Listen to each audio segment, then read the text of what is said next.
Hello friends, praise the Lord.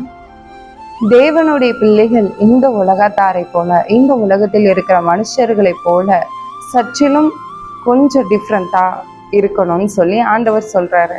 அது எப்படிங்க இருக்க முடியும்? சின்ன வயசுலேருந்தே அப்படியே வாழ்ந்துட்டு வந்தாச்சு. திடீர்னு உலகத்தை விட்டுட்டு ஆண்டவர்கிட்ட வரணும்னா எப்படிங்க வர முடியும்? டக்குன்னு சினிமா பார்க்காம நம்மளால இருக்க முடியுமா? டக்குன்னு சீரியல் பார்க்காம தான் நம்மளால இருக்க முடியுமா? சான்ஸே இல்லை. அந்த ஒரு ஒரு உலகத்தில் இருக்கிற ஒரு என்டர்டெயின்மெண்ட்டெல்லாம், அதோட ரசனையை பற்றி உங்களுக்கு தெரியுமா? அது இல்லாமல் என்னால் எப்படி இருக்க முடியும்? ஃபோன் நோண்டாமல் என்னால் இருக்கவே முடியாது. ரீல்ஸ் பார்க்காம என்னால் இருக்கவே முடியாது. அதெல்லாம் உடம்புலே ஊறி போனதுங்க. இதெல்லாம் தாங்க ஒரு லைஃபே.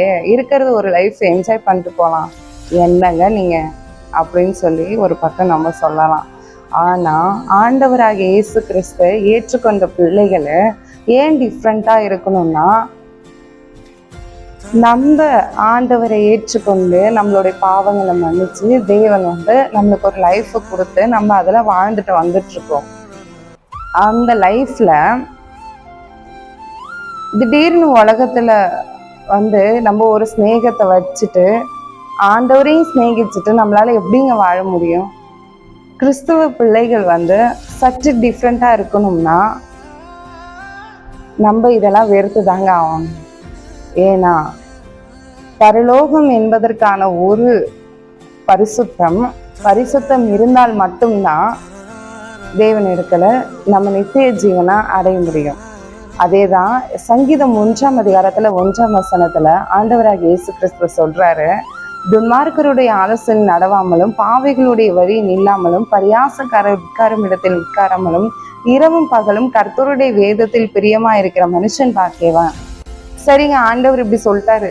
அதுக்காக எனி டைம் ப்ரேயர் பண்ணிட்டு பைபிள் படிச்சுட்டு ப்ரேயர் பண்ணிட்டு பைபிள் படிச்சுட்டு ப்ரேயர் பண்ணிட்டு பைபிள் படிச்சுட்டு இப்படியே எப்படிங்க இருக்க முடியும் அப்படின்னு சில பேருக்கு டவுட் இருக்கும்.